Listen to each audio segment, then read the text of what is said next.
तो आज हम पढ़ने जा रहे हैं वेजिटेटिव प्रोपगेशन। वेजिटेटिव प्रोपगेशन में जैसा कि आप जानते हैं it's a mode of asexual reproduction. ये एक तरीका होता है एसेक्सुअल रिप्रोडक्शन का जिसमें नए प्लांट्स जो बनाए जाते हैं वो एसेक्सुअल पार्ट्स से बनाए जाते हैं, या हम कहेंगे वेजिटेटिव पार्ट से बनाए जाते हैं। या फ्लावर को छोड़ के जितने भी प्लांट्स के पार्ट्स होते हैं उनसे अगर नए प्लांट्स बनाए जाएंगे तो उसको हम एसेक्सुअल रिप्रोडक्शन कहेंगे। क्योंकि एसेक्सुअल रिप्रोडक्शन के हम बहुत सारे टाइप्स पढ़ चुके हैं, तो आज हम आते हैं वेजिटेटिव प्रोपगेशन के ऊपर। वेजिटेटिव प्रोपगेशन एक ऐसा तरीका होता है, हम कहेंगे एक ऐसा मोड ऑफ एसेक्सुअल रिप्रोडक्शन होता है जिसमें नए प्लांट्स जो बनते हैं वो वेजिटेटिव पार्ट से बनेंगे। जिसमें हम यूजुअली देखते हैं जो रूट्स होते हैं, प्लांट का स्टेम होता है, उसके ब्रांचेस होते हैं, उसके लीव्स होते हैं, तो उससे ये पार्ट्स बनाए नए प्लांट्स बनाए जाएंगे। अब हम देखते हैं वेजिटेटिव प्रोपगेशन जो होता है इसके दो टाइप्स होते हैं। एक होता है नेचुरल वेजिटेटिव प्रोपगेशन और दूसरा हमारे पास होता है जिसको हम कहते हैं आर्टिफिशियल वेजिटेटिव प्रोपगेशन। ठीक है, तो इसमें हम सबसे पहले बात करेंगे जो कि नेचुरल वेजिटेटिव प्रोपगेशन है। नेचुरल वेजिटेटिव प्रोपगेशन का मतलब क्या होता है, इसमें नए प्लांट पार्ट्स जो बनेंगे वो भी वेजिटेटिव पार्ट से बनेंगे, लेकिन इसमें ह्यूमन इंटरवेंशन नहीं होगी।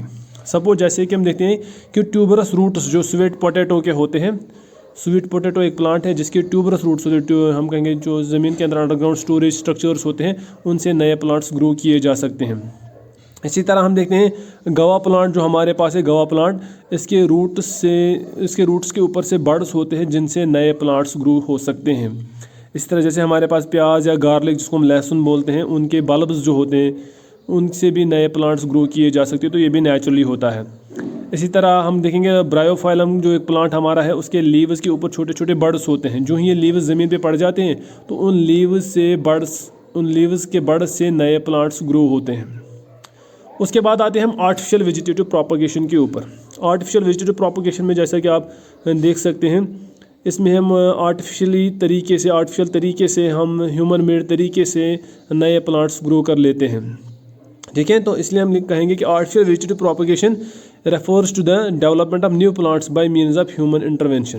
तो इसमें हम देखेंगे 2-3 टाइप्स होते हैं आर्टिफिशियल वेजिटेटिव प्रोपगेशन के। जैसे सपोज हमारे पास 3 कॉमन मेथड्स हैं। सबसे पहले हमारे पास है कटिंग।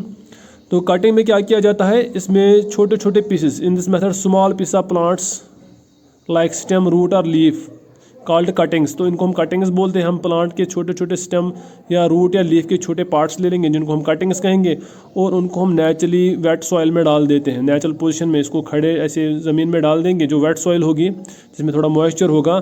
तो उसके बाद कुछ टाइम के बाद इस कटिंग से नए रूट्स और नए शूट्स डेवलप होने जाते हैं, शुरू हो जाते हैं, ग्रो हो जाते हैं, और इस तरह से वो नए प्लांट में ग्रो हो जाते हैं।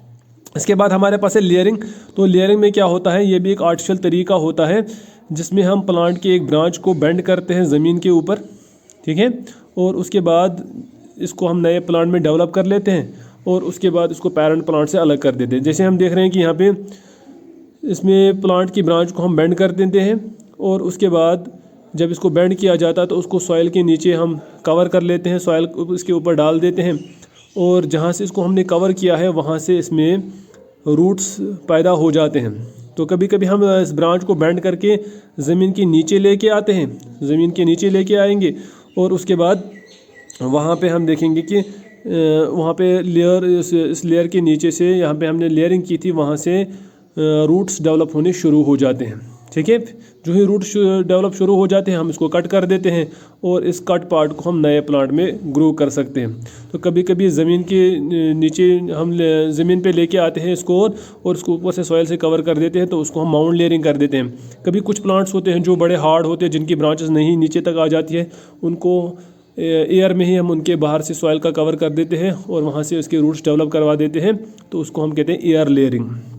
ठीक है, उसके बाद रूट्स डेवलप होने के बाद इस पार्ट को जिसमें अब रूट्स डेवलप हो गए हैं उसको हम पेरेंट प्लांट से अलग करेंगे, और इस तरह से हम नए प्लांट ग्रो कर सकते हैं। और फाइनली हमारे पास है ग्राफ्टिंग। ग्राफ्टिंग हमारे पास एक ऐसा मेथड है जिसमें हम दो अलग प्लांट्स जो होते हैं उनको आपस में ज्वाइन करके एक नया प्लांट बना लेते हैं।